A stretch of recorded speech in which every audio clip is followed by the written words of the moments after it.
Tomen sus lugares, hermanos, que Dios les bendiga. Y bueno, pues estamos en estos días cerca, ya en los días de una festividad que se conoce no solamente en nuestro país, en nuestro México, no solamente en nuestras comunidades, sino en todo el mundo. Entonces quiero hablar hoy sobre el Día de Muertos y lo que dice la Biblia. Sobre el Día de Muertos y lo que dice la Biblia. Cuando hablamos sobre el origen del día de Muertos, encontramos una infinidad de información. Una de las informaciones que encontramos es que esto se remonta desde el tiempo prehispánico, desde las primeras culturas que se asentaron aquí en México, y que pues le daban honra, que honraban, que veneraban a sus muertos, que veneraban a sus difuntos también. Esta celebración que se realiza, algunos historiadores dicen que viene incluso más allá de antes del tiempo de la llegada de los españoles. Aunque si vemos a través de la historia, también la historia nos habla que el pueblo egipcio tenía esa costumbre. El pueblo egipcio acostumbraban ellos a decorar al difunto, al fallecido, decoraban su ataúd, lo llenaban de ornamentos. Incluso algunas culturas ponían una piedra de jade en la boca del difunto o le ponían alguna pieza valiosa, con la creencia de que ese difunto iba a llevar esa pieza ante los dioses y lo iba a poder presentar. Cuando hablamos acerca de la tradición del Día de Muertos, muchas veces esto suele ser algo atractivo, se ha mezclado, se ha fusionado con lo que ahora le llamamos cultura.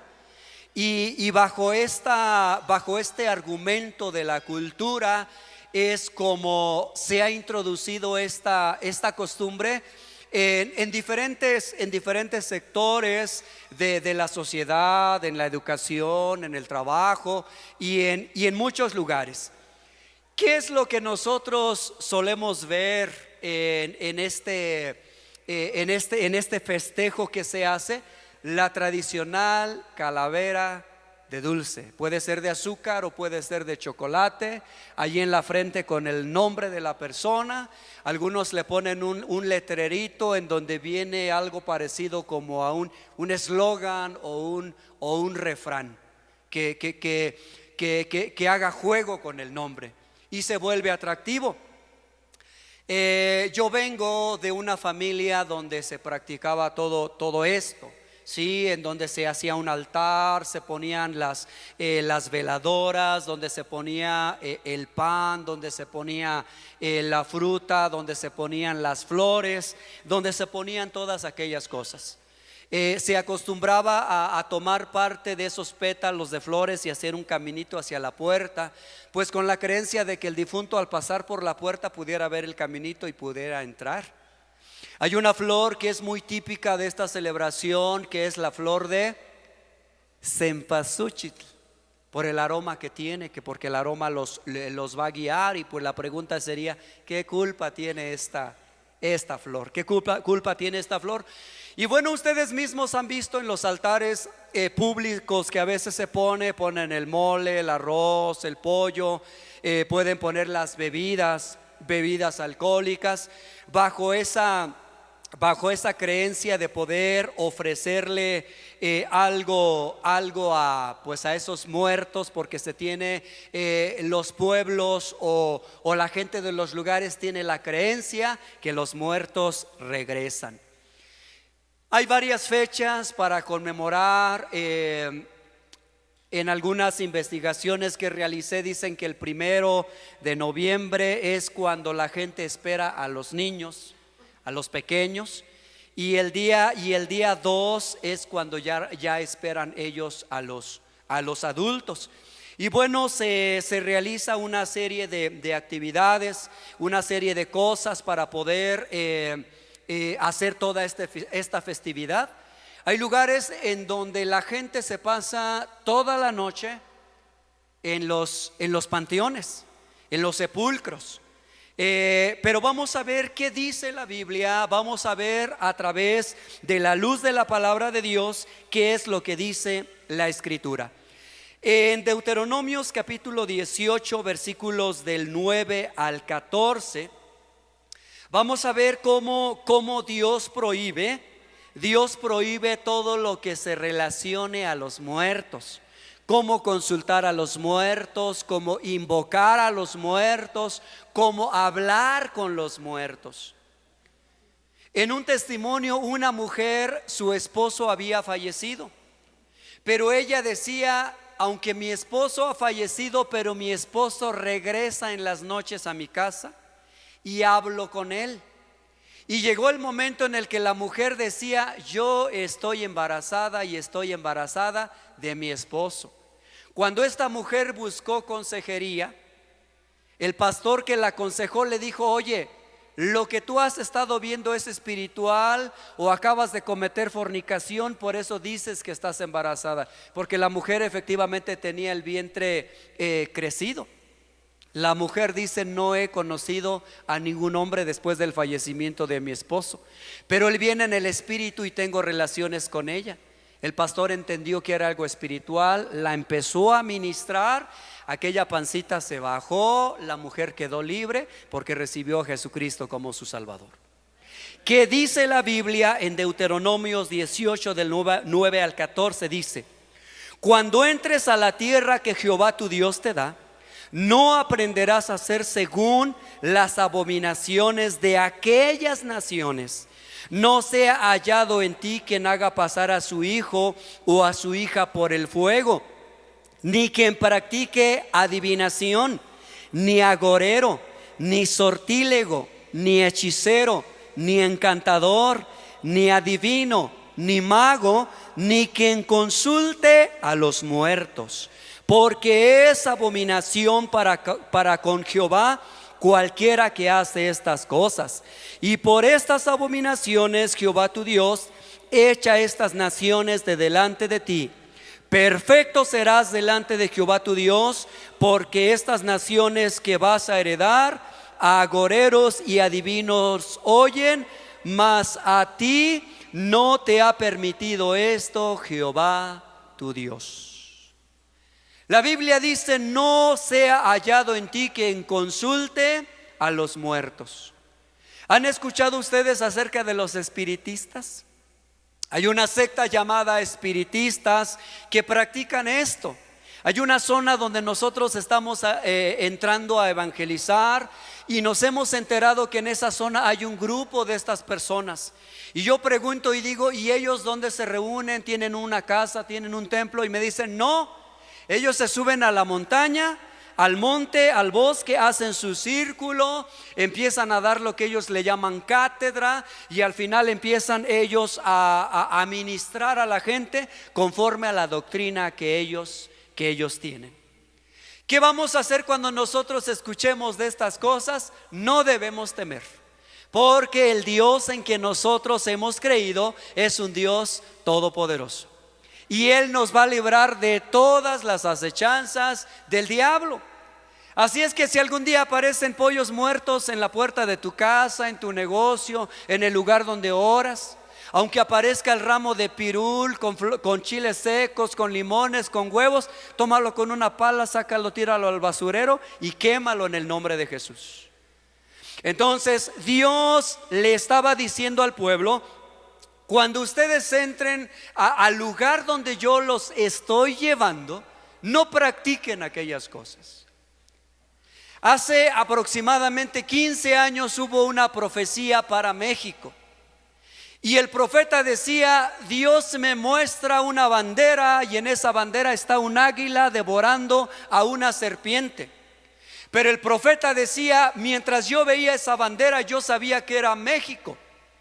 Y dice, una voz me decía, dice: yo voy a visitar a un país que es muy idólatra, un país que tiene mucha hechicería, mucha brujería, pero para México se acabó el invierno y para México empieza la primavera. ¿Cuál es la situación que está viviendo México? tiempos de drogadicción, tiempos de delincuencia, tiempos de asesinatos, tiempos de mucha perversión. Pero hermanos, el tiempo de salvación para México es este tiempo. Hubo una profecía también que yo la escuché por ahí del año 2000 sobre un juicio que Dios enviaría a Acapulco. Y nosotros estamos viendo lo que ha estado pasando en este tiempo para ellos. Solamente oramos que Dios guarde a las familias de los cristianos de ese lugar y que Dios tenga misericordia de las personas también. Todo aquel que en medio de la adversidad invoca el nombre de Jesús va a ser salvo. Entonces Dios dice: cuando yo te introduzca a esa tierra, no hagas lo que ellos hacen. Hermanos, la invención de los ídolos fue lo que trajo como consecuencia la perversión de los pueblos, la perversión de las personas también. ¿Cuál es el estado de los muertos? ¿Qué pasa con los muertos? La palabra de Dios nos habla claramente que los muertos no regresan. Hay una mitología, hay una tradición, hay una tradición oral que se ha transmitido que dicen que los muertos regresan. Pero ¿qué dice la Biblia? Voy a recitar un versículo del libro de Hebreos capítulo 9 versículo 27 que dice: de la manera que está establecida para los hombres que mueran una sola vez, y después de esto el juicio. Entonces las personas que han muerto no se pueden levantar voluntariamente de su lugar como para poder acercarse a los vivos. Leamos libro de Eclesiastés capítulo 9 versículos 5 y 6. ¿Cuál es el estado de los muertos? ¿Qué dice la Biblia?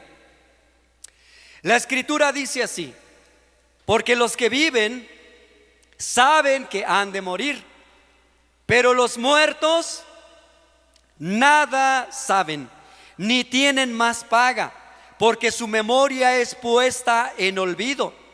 También su amor y su odio y su envidia fenecieron ya, y nunca más tendrán parte en todo lo que se hace debajo del sol. En otras palabras, el que está muerto está allí ya sin voluntad propia. Imagínense si un vivo mató al que hoy está muerto, ese muerto diría: pues yo voy por el que está vivo y me lo llevo porque me lo llevo. ¿Y cuántas fechorías ellos podrían estar haciéndole a los vivos? Entonces la Biblia dice: los muertos nada saben en relación a lo que está pasando en este mundo. Nunca más tendrán parte en lo que se hace debajo del sol. No pueden salir de ese lugar donde están. Va a haber un día para la resurrección, pero van a resucitar todos. Pero bajo esta creencia de que los muertos en estos días regresan, es algo que no está sustentado con la palabra de Dios. Si nosotros encontráramos que Pedro, que Pablo o que la iglesia primitiva tenía esta costumbre, sería algo que Jesucristo les hubiera enseñado.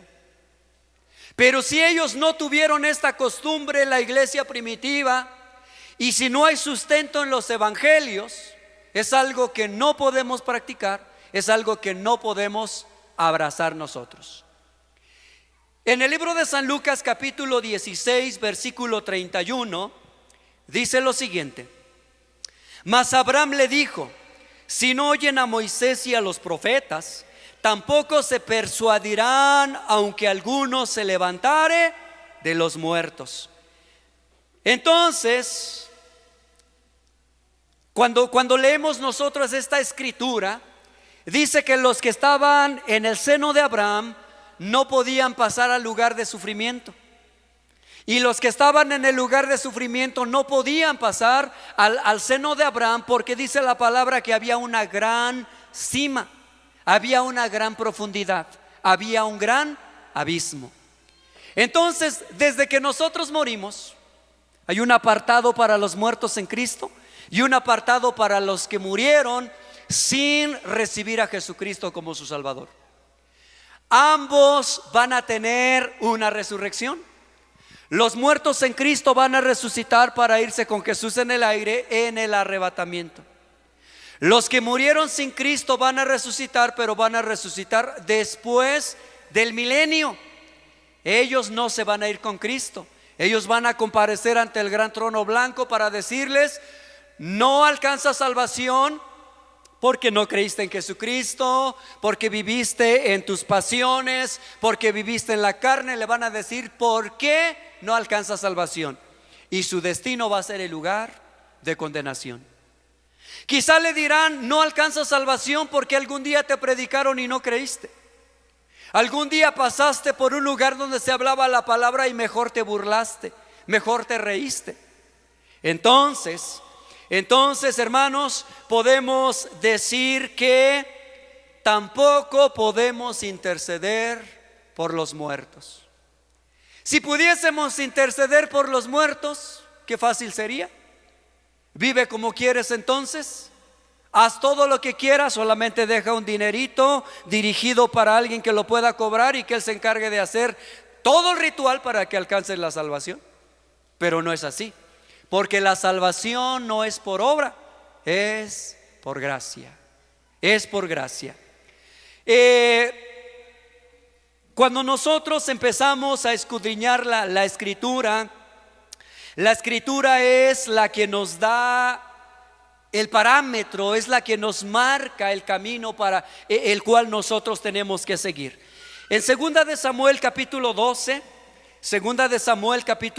versículos del 21 al 23, voy a darle lectura. Dice la palabra: y le dijeron sus siervos: ¿qué es esto que tú has hecho? Le están hablando a David. Porque el niño viviendo aún ayunabas y llorabas, y muerto él, te levantaste y comiste pan. Y él respondió: viviendo aún el niño yo ayunaba y lloraba, diciendo: ¿quién sabe si Dios tendrá compasión de mí y vivirá el niño? Mas ahora que ha muerto, ¿para qué he de ayunar? ¿Podré yo hacerle volver? Yo voy a él, mas él no volverá a mí. ¿Cuál es el contexto? David tuvo un hijo. Ese hijo enfermó gravemente. David se puso a ayunar, empezó a orar y no comió. Se vistió de sus ropas de sufrimiento, no se lavó la cara. Pero de repente él escuchó que sus siervos decían: oye, el niño acaba de morir. Pero ¿cómo le vamos a decir a David que el niño murió? Si mientras el niño estaba vivo vemos cómo David se condolió, cómo él sufrió. Si le decimos que el niño ha muerto, David se va a poner terrible. Hemos visto personas que cuando alguien muere, los dolientes se quedan tan heridos, algunos se desmayan. Algunos se les va el aire, tienen que ponerles un poco de alcohol, darles masaje, ¿sí? Y aquella gente dijo: si le decimos a David que el niño murió, se va a poner mal.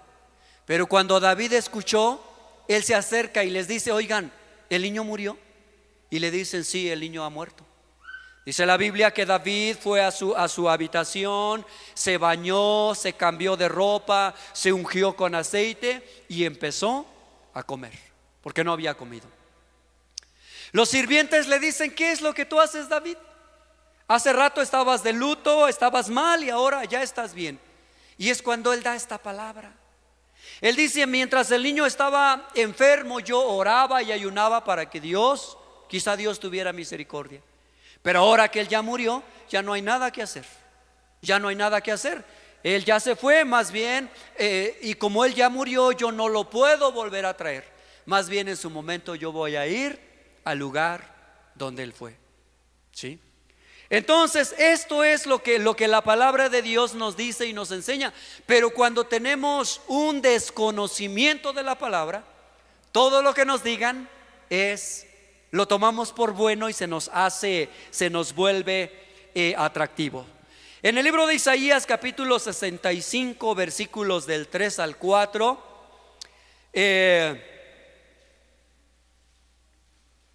nos habla de la ira que se le provoca a Dios cuando hacemos cosas desordenadas. Voy a leer Primera de Corintios capítulo 10 versículos del 20 al 22, porque la pregunta entonces ahora sería: ¿y entonces las ofrendas que se presentan, para quién son? Si los muertos no regresan, si los muertos no toman aquellas cosas, entonces ¿para quién son esas ofrendas que se presentan? Van a escuchar ustedes algunos testimonios que van a decir: pero es que los dulces que estaban en la mesa desaparecieron. Una podría ser que algún niño en la noche se levantó y los tomó, algún adulto, y al día siguiente ya no está. Es lo más natural. Pero hay otra cosa que se mueve en el mundo sobrenatural. En el mundo sobrenatural se mueven varios seres. Se mueven los ángeles de Dios, pero también se mueven los demonios. Y los demonios son los que pueden tomar algunas de esas cosas, ¿sí? Primera de Corintios capítulo 10 versículos del 20 al 22 dice: antes digo que lo que los gentiles sacrifican, a los demonios los sacrifican y no a Dios. Y no quiero que vosotros os hagáis partícipes con los demonios.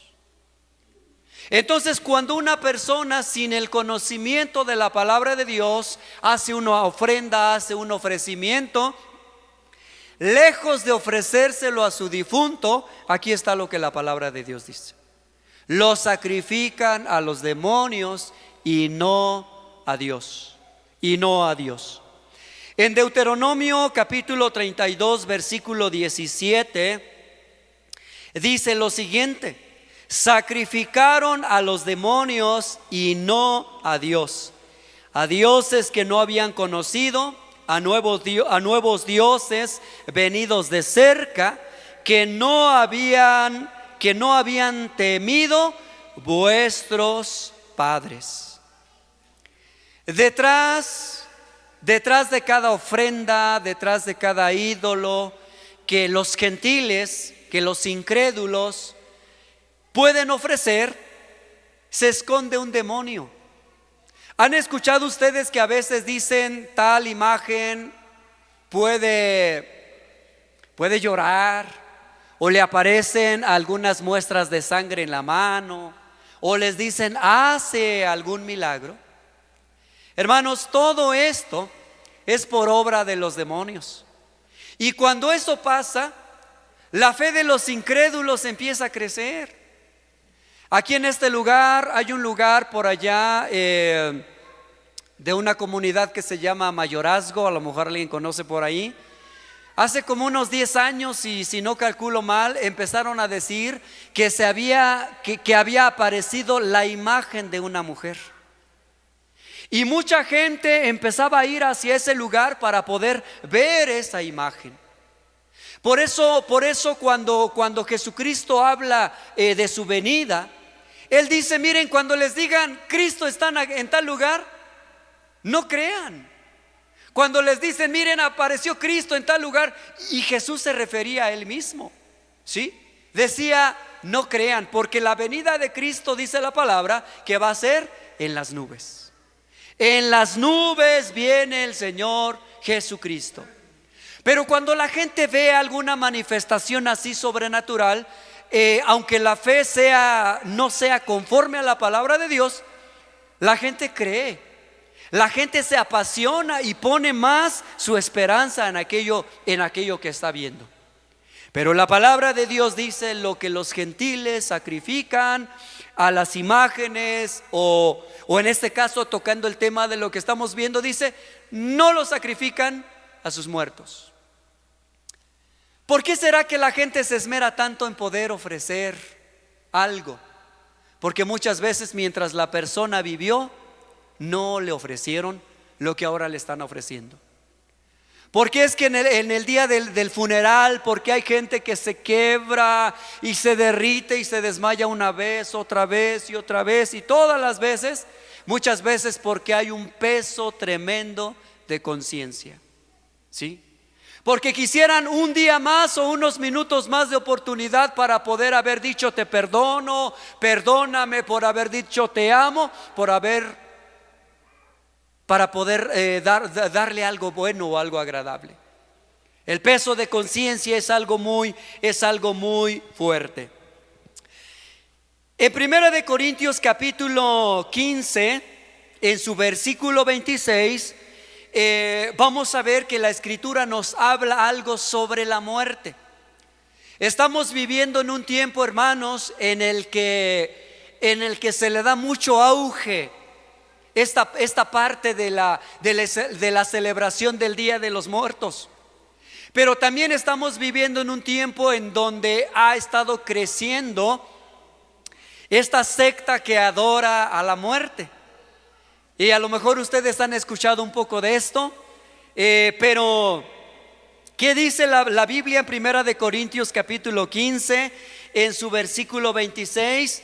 Dice así: y el postrer enemigo que será destruido, ¿quién es? Es la muerte. Y el postrer enemigo que será vencido es la muerte. Es la muerte. Hay muchas personas en este tiempo que están atados por este ídolo llamado la muerte. Le atribuyen un nombre de santidad. Están atados. Hay personas quienes les regalaron una estatua de la muerte y les dicen: ¿sabes qué? No lo puedes tirar. No lo puedes tirar, no puedes hacerle nada. Ahí lo tienes que tener porque si no te va a castigar, ¿sí? En alguna ocasión llega un hombre y me dice: oye, en mi casa tengo una estatua de la muerte como este tamaño, así está de grande. Dice: pero yo saqué dinero para pagar las bebidas que me fui a tomar, pero cuando saqué las manos con el dinero, dice, en lugar de sacar monedas o billetes, dice, empezó a chorrear sangre de mi mano. Pero la persona que me atendía en aquel lugar me dijo: oye, tú loco, ¿qué tienes en tu casa? Mira, la mano te está chorreando de sangre, ¿estás lastimado? El hombre dijo: no estoy lastimado. Esa mujer sabía de esto porque le dijo: en tu casa tú tienes algo. Esa cosa, dice, cuando empieza a escurrir sangre en tu mano es porque te va a empezar a pedir vidas. Pero ahora que se manifestó esto, dice, tienes tiempo, busca a alguien que pueda destruir esa imagen y destrúyela, porque si no te va a empezar a pedir vidas de tu familia.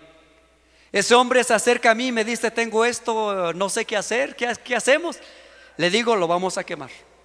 Efectivamente, él lo bajó del altar, lo bajó de la mesa, lo tenía con flores, le pusimos gasolina, empezamos a orar en el nombre de Jesús, cancelamos todo espíritu de muerte, toda maldición. Esa estatua, esa imagen se quemó y se derribó y la persona no le pasó nada. Solamente a través del nombre de nuestro Señor Jesucristo podemos vencer todas esas acechanzas. Y tenemos una cobertura que el Espíritu Santo nos da. Entonces la escritura dice que el postrer enemigo que será destruido es la muerte.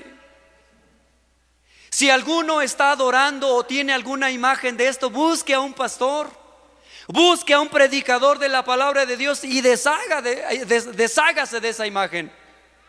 Porque lo único que va a traer esa imagen es muerte, es desgracia.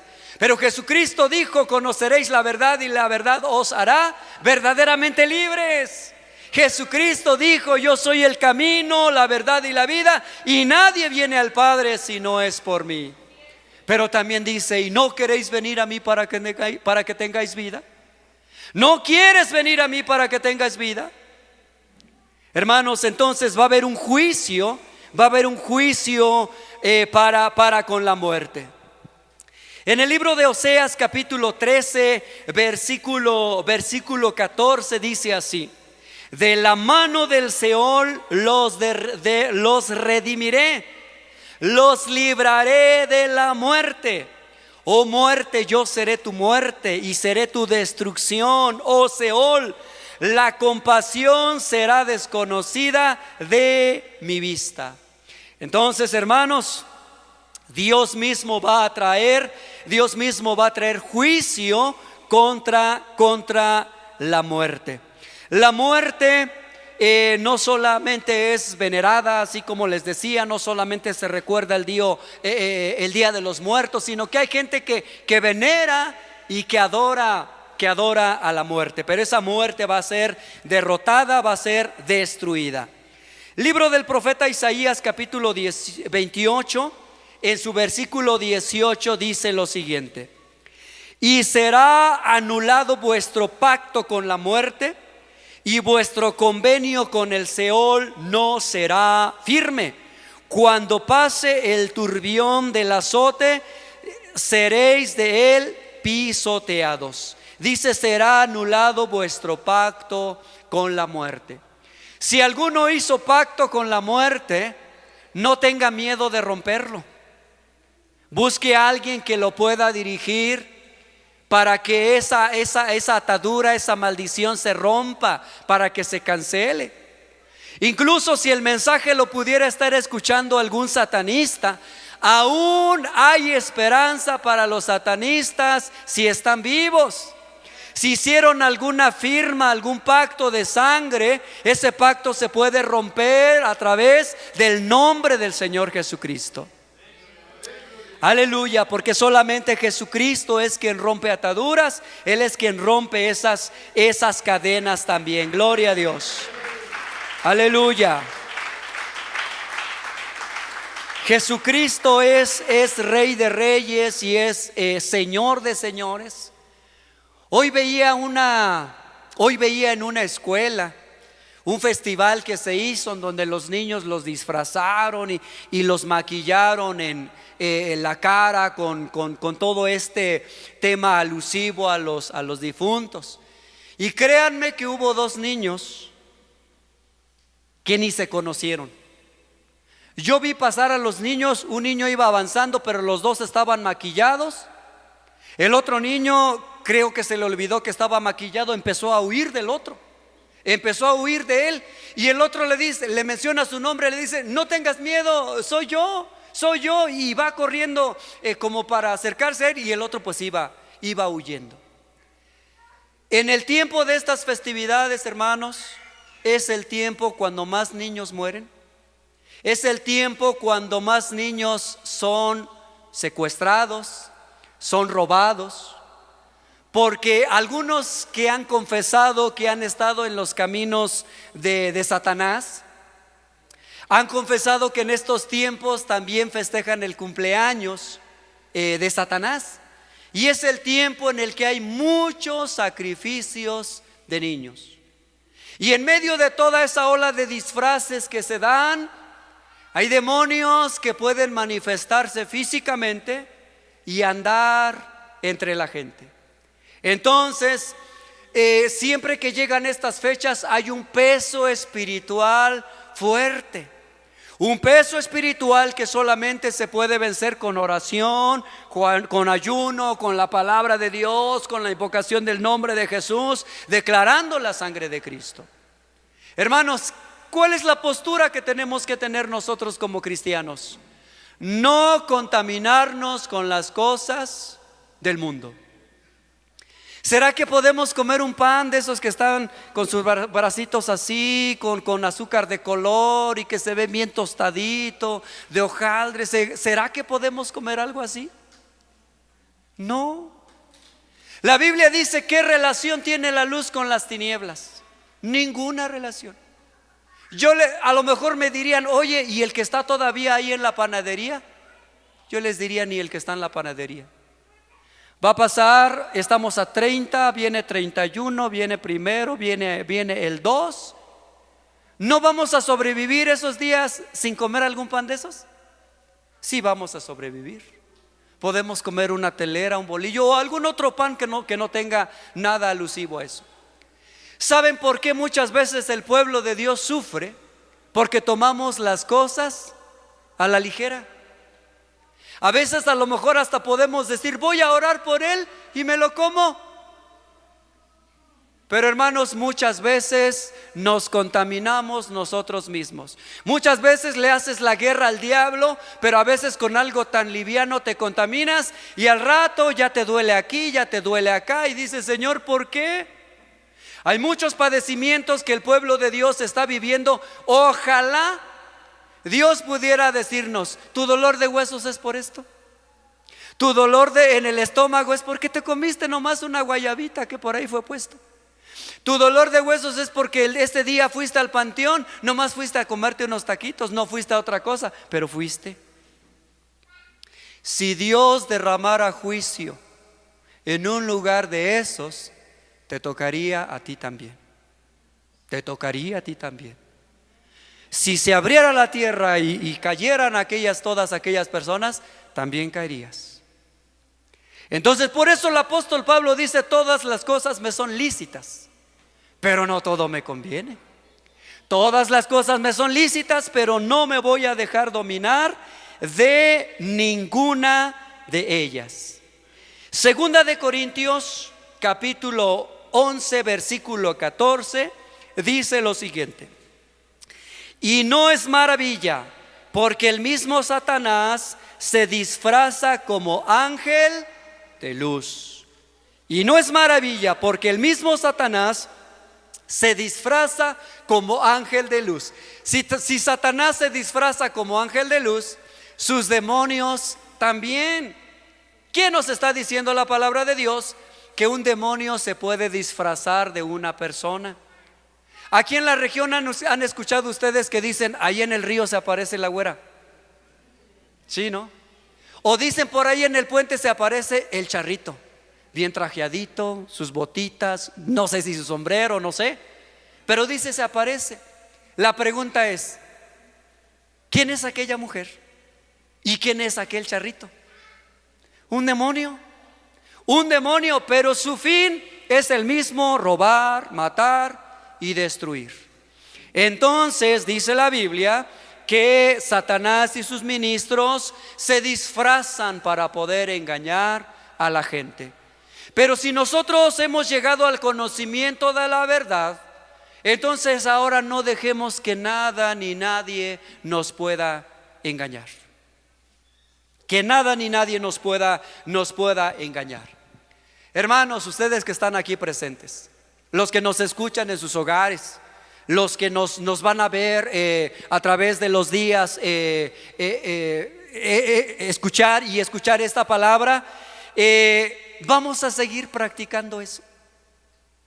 El apóstol Pablo decía: mira, si te dan una comida y te dicen: mira, esa comida se sacrificó a tal ídolo, dicen: no lo comas.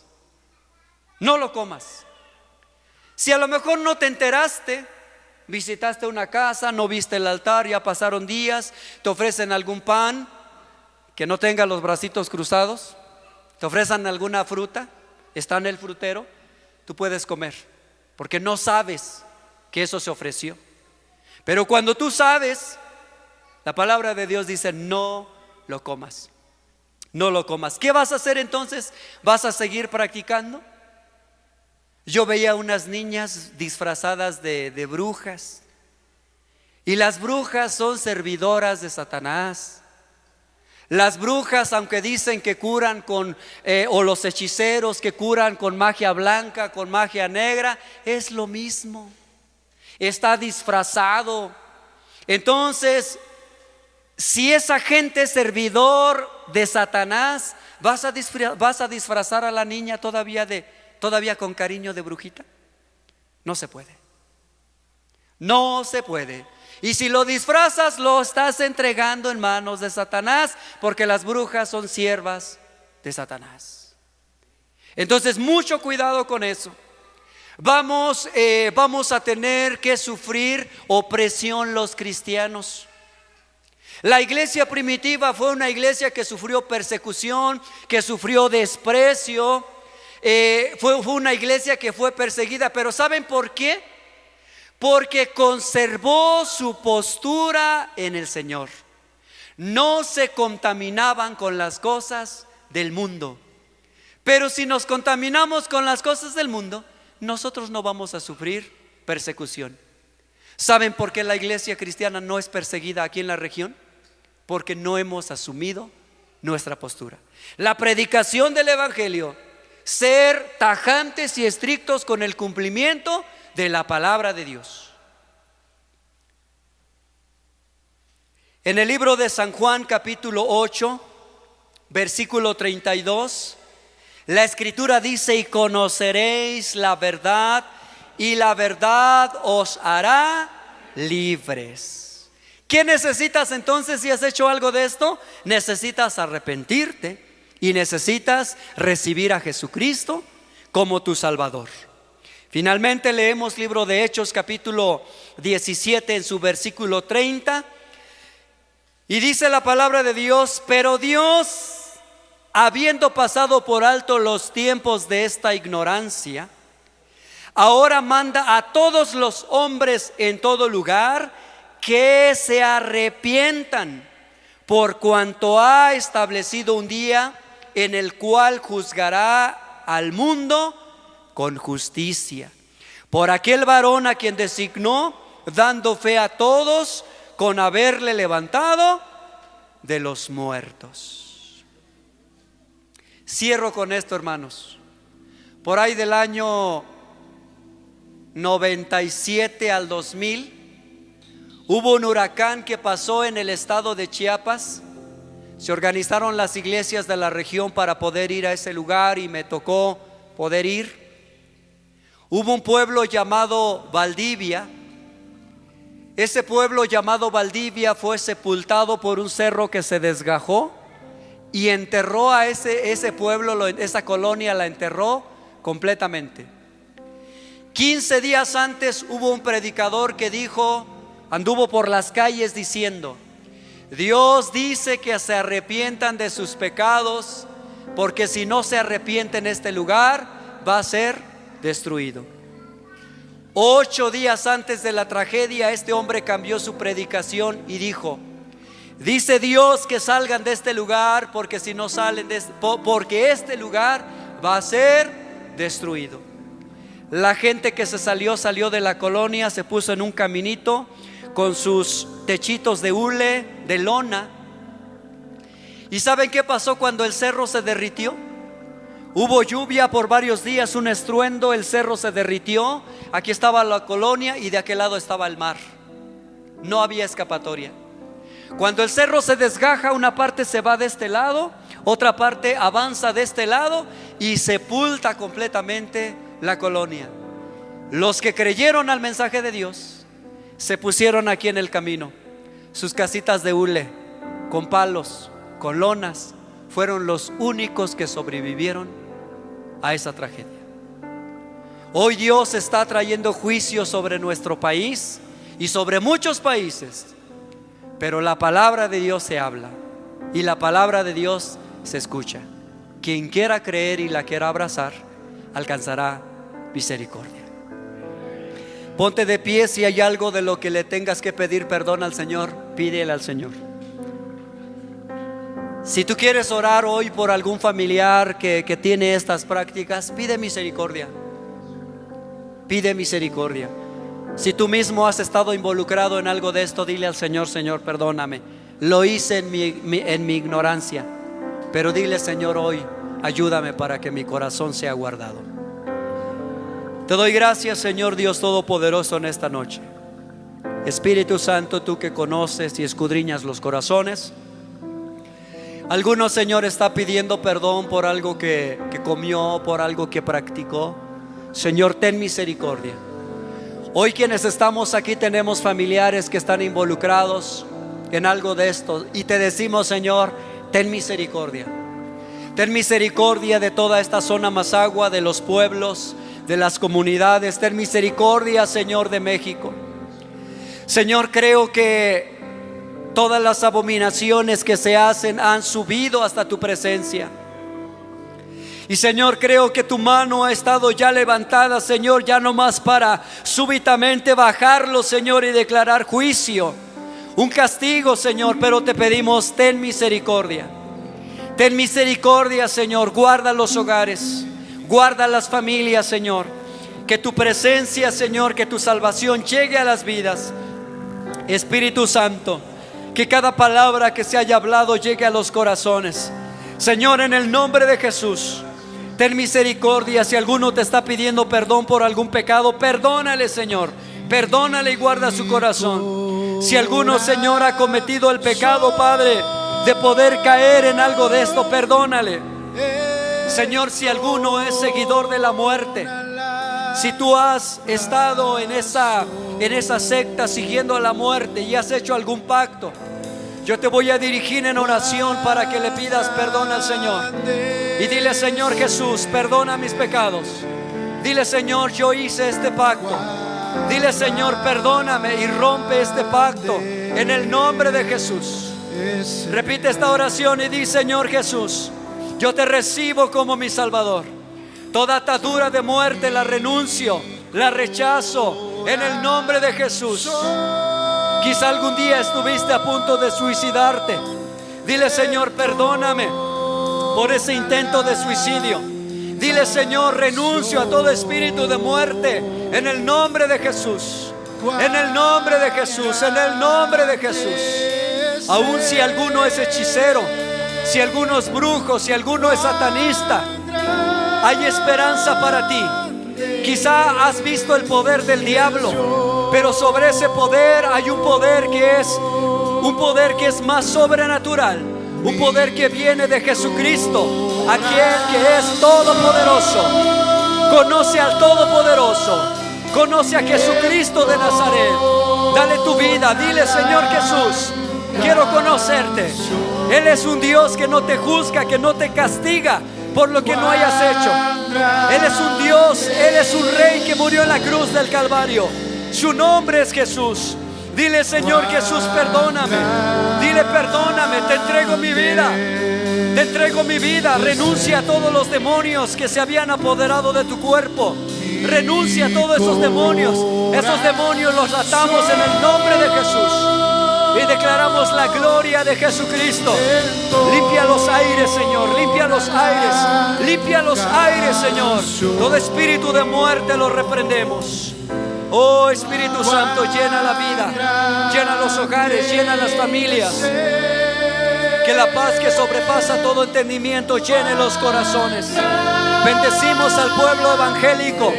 Levantamos al pueblo evangélico, Señor, los bendecimos. Bendiga al pueblo de Dios, bendiga al pueblo de Dios en el nombre de Jesús. Oh, aleluya, Señor. Bendecimos este ministerio también, Padre. Gracias por todos los que hoy están aquí, Señor. En el nombre de Jesús, en el nombre de Jesús te exaltamos.